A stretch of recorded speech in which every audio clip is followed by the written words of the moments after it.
Deuxième nuit en prison, inculpé pour corruption en tant qu'intermédiaire du groupe industriel Duferco au Congo. Il a une nouvelle fois été longuement entendu par les enquêteurs. Ce soir, il reste écroué à la prison de Saint-Gilles. Le reportage de Benoît Dutot et Didier Clipa. Les bâtiments de la police judiciaire rue Royale, lieu d'une deuxième journée d'audition pour Serge Kubla. Les enquêteurs s'intéressent notamment aux relations qu'entretient le député wallon avec la société Duferco.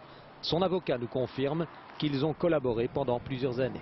Il a un carnet d'adresses qu'il a, comme tout homme politique d'ailleurs, et il s'en est servi pour essayer de gagner sa vie. Je veux dire, vous savez, on ne parle pas de montants au niveau de ses rémunérations, de montants extrêmement importants. Donc, il faut relativiser tout ça, je crois. Le journal Le Tate parle de plusieurs centaines de milliers d'euros qui auraient été versés par la société à M. Kubla. C'était dans le cadre de cette collaboration?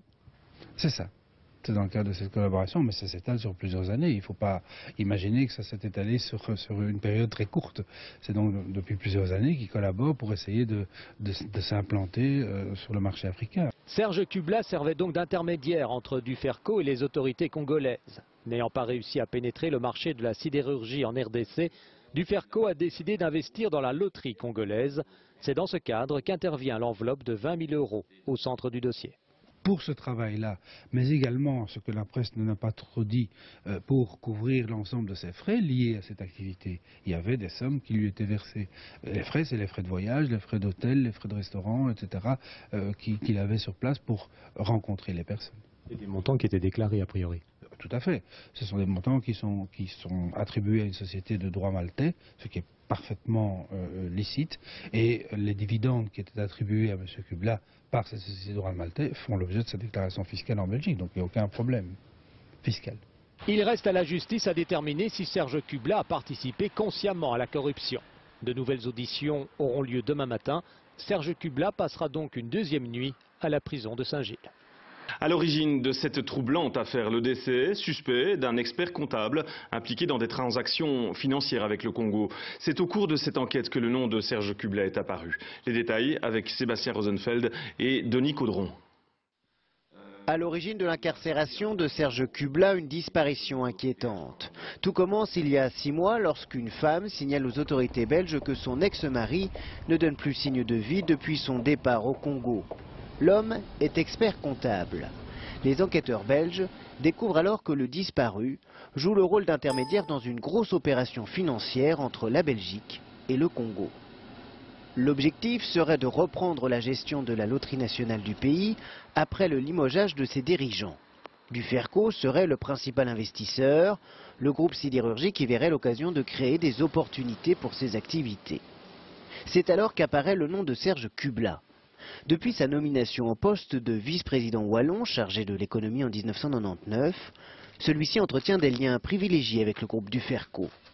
Une relation de confiance existe entre le responsable politique et le président du groupe sidérurgique, Antonio Gozzi. Serge Kubla, qui connaît bien les responsables congolais depuis ses missions économiques, aurait accepté de servir d'intermédiaire dans l'affaire de la loterie nationale.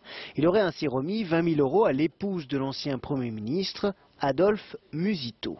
Selon plusieurs sources, les autorités congolaises auraient exigé 500 000 € pour valider l'offre de Duferco pour racheter la fameuse loterie.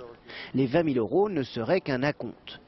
Selon la Ligue congolaise contre la corruption, Adolphe Musito et sa femme seraient régulièrement partie prenante dans des investissements suspects, moyennant des commissions occultes.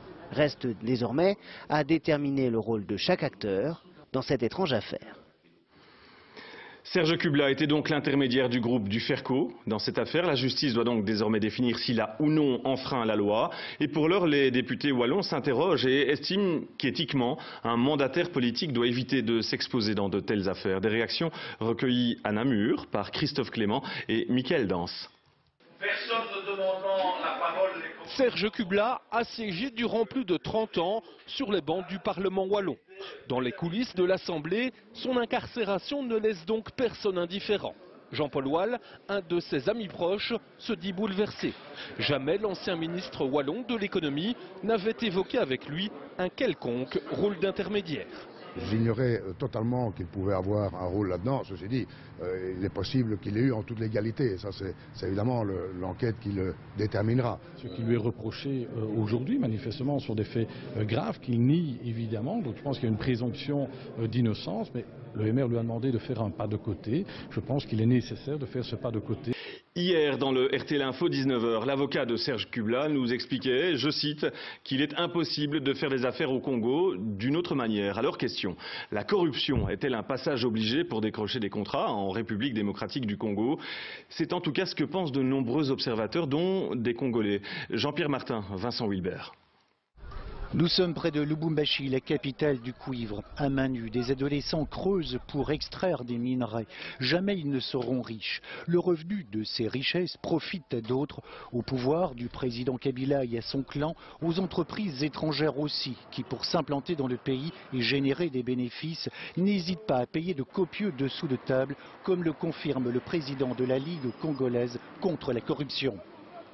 C'est une affaire courante, pas seulement les entreprises belges, toutes les entreprises, que ce soit les entreprises américaines, que ce soit les entreprises canadiennes, que ce soit les entreprises françaises, toutes les entreprises qui viennent au Congo. D'ailleurs, il y a un rapport du PNUD qui dit que 60% d'hommes d'affaires qui viennent au Congo utilisent les ponts de vin pour avoir un contrat. Transparency International mesure la corruption sur la planète. La République démocratique du Congo est 154e sur 175. C'est un des États les plus corrompus. C'est là dans le but d'obtenir l'audit de biens du Premier ministre sortant, Adolphe Muzito. J'étais étonné de voir des biens de quelqu'un qui était d'abord au ministère des Budgets et qui a dirigé la primature, des biens plus que même les chefs de l'État. Après un temps de silence, l'avocat d'Adolphe Muzito a démontré ce mardi au cours de ce point de presse que son client était victime d'une machination de politiciens. C'est là pour affaiblir et anéantir son client sur le plan politique. Depuis plusieurs jours, une campagne publique de dénigrement et de diffamation fortement médiatisée a été lancée contre le Premier ministre Muzito par certains acteurs politiques congolais. Respectueux de la liberté d'expression reconnue et garantie par la Constitution et les lois de la RDC à tous les Congolais, et en sa qualité de chef de gouvernement de la République, il a laissé les intéressés assouvir leur haine et leur jalousie à son égard sans intervenir pour les en empêcher. À ce jour, aucune des parties n'a porté l'affaire devant la justice. Le député Mulumba Nkongolo, qui s'est arrogé le droit d'être le justicier de la République, le chasseur des sorciers de la RDC et le donneur de leçons de moralité publique en RDC, n'a apporté aucune preuve attestant que les immeubles présentés à la presse appartiennent tous à M. Adolphe Muzito et qu'ils ont été construits ou rénovés avec l'argent du peuple congolais qui aurait été détourné du trésor public à des fins privées. Et l'avocat du Premier ministre promet de saisir la justice pour établir la vérité des faits. Le professeur Omasombo nous donne un exemple. Là-bas, les députés s'achètent 5 000, 10 000, 30 000 $ pour voter les lois favorables au régime. C'est un des gros problèmes du Congo, le rapport entre les appétits et les convictions. On sait que la loi est mauvaise, mais on la vote pour obtenir un 5 000, un 10 000, un 20 000, voire même un 30 000. Ça s'appelle un régime de prédation. Le mot n'est pas fort. Ce sont des pillards, ce sont des voleurs. Ils détruisent, mais au même moment ils disent qu'ils ne sont pas coupables. Voici encore un exemple de corruption. Lors d'un précédent scrutin électoral, dans ce bureau du ministère de l'Information, un fonctionnaire nous réclame 50 € en plus des 200 que nous venions déjà de payer pour obtenir une autorisation de tournage. Bouffer, payer une boisson sucrée, matabiche, voilà quelques expressions qui ont cours à Kinshasa. La malgouvernance gangrène toute la société et toute l'administration. Elle désespère aussi une population à bout. En Belgique, l'instruction de cette affaire est menée par le juge Claes, un juge spécialiste des fraudes financières. Récemment, c'est aussi lui qui a enquêté sur le scandale financier impliquant la branche suisse de la banque HSBC. Sébastien Rosenfeld. Certains le surnomment le shérif de la finance. Michel Claes, juge d'instruction au parquet de Bruxelles, a fait de la corruption son ennemi public numéro 1. Cet homme de 58 ans, ancien avocat à la réputation d'un magistrat indépendant qui ne craint aucune embûche pour atteindre ses cibles. Auteur de plusieurs livres, il a le sens de la formule. La lutte contre la criminalité financière, donc la corruption, c'est poursuivre des Porsche avec des 2 chevaux. Eh bien, l'art de les poursuivre, ce n'est pas de faire la course, mais c'est de créer des embouteillages, et c'est pour ça que nous sommes, nous, formés. Depuis sa nomination en 2001, le juge n'hésite pas à faire tomber ceux qui se croient à l'abri. À son tableau de chasse, Georges Gutelman, ex-patron de Citybird, placé sous mandat d'arrêt pour blanchiment d'argent. Mais aussi l'ancien patron de la FEB, Luc Van Steenkist, qui se retrouve à la prison de Forêt. Michel Claes est aussi celui qui démonte les rouages du délit d'initié de l'affaire Fortis. Plus récemment, il s'illustre en s'attaquant aux dirigeants de la banque HSBC dans l'affaire SwissLeaks. En novembre dernier, sur le plateau de Controverse, il critique son manque de moyens pour agir. En tant que magistrat, je constate plutôt un recul par rapport à la police financière, ceux qui se chargent des dossiers financiers, en termes de moyens, en termes de personnes. Donner les moyens, par pitié, que nous puissions agir en matière de criminalité financière. Ce chasseur de vérité recherche d'abord l'efficacité et n'aime pas la langue de bois. Il y a notamment la création de cette taxe de transparence qui n'existait pas. Ça, c'est pas une lutte.